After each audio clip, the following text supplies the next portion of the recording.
Hey everyone, welcome back. Today, we're diving into a super practical topic: how to void a check for direct deposit in 2025. Whether you're setting up your paycheck, benefits, or any automated payments, voiding a check is a safe way to share your banking info without risking your money. It's quick, easy, and essential for avoiding fraud. So, let's get right into it. First off, why void a check? In 2025, with enhanced digital security measures, banks still often require a voided check to verify your account details for direct deposit. This ensures that your employer or service provider can access your routing and account numbers securely. To start, grab a blank check from your checkbook. Make sure it's from the correct account you want to use. Step 1. Take a pen, preferably a permanent one to prevent tampering. Write the word void in large, clear letters across the front of the check.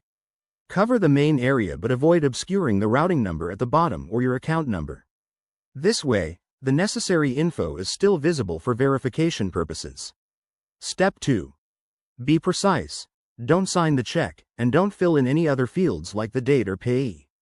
If you make a mistake, like writing too small, just start over with a new check. In 2025, some banks might offer digital alternatives, but a physical voided check is still widely accepted. Next, double-check your work. Ensure void is bold and unmistakable. This step is crucial to prevent anyone from trying to cash or deposit the check accidentally. Once you're happy, you can provide it to your employer or financial institution for setting up direct deposit. A few pro tips. Always keep the original and make a copy for your records. If you're worried about security, consider using a mobile banking app to generate a voided check image instead. And remember, in 2025, with new regulations, double-check if your bank has any specific guidelines. There you have it. That's how to void a check for direct deposit. It's a simple process that saves you time and hassle in the long run. If you found this helpful, hit that like button, subscribe for more finance tips, and drop a comment below if you have questions.